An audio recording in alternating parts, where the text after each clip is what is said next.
కుంభరాశి వారిని ఒక స్త్రీ ఊపిరాడనివ్వకుండా చేస్తుంది. మీ నుంచి ఇది కోరుకుంటుంది. తొందరగా మీరు జాగ్రత్త పడండి. ఈ వీడియో మీ సూచన అనుకోండి, హెచ్చరిక అనుకోండి. ఏది చెప్తున్నా భగవంతుడే మా రూపంలో చెప్పిస్తున్నాడని జ్ఞాపకం ఉంచుకోండి. ఒక స్త్రీ పదే పదే ధనం కానీ, మాట సాయం కానీ, లేదా మనిషి సహాయం కానీ, ఏదైనా వారికి సాయం కానీ మీకు నష్టం, వారిది స్వార్థం, మీకు జరిగేది అన్యాయం గుర్తుంచుకోండి. పదే పదే అడిగారని మొహమాటానికి పోయో, లేకపోతే గనక వారి యొక్క మాటల మాయలో పడిపోయో వారికి సహాయం చేయొద్దు. సహాయం చేసేంత పరిస్థితుల్లో మేము లేమని చెప్పండి.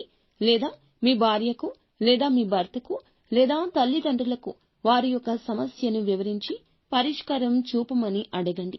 ఏకీకృత నిర్ణయాలు తీసుకోవద్దు, లాభసాటిగా ఉండవు. ఇంకా ఇతరత్రా ఎటువంటి సందేహాలు సమస్యలు ఉన్నా ఒక్కసారి మా గురువు గారిని సంప్రదించండి.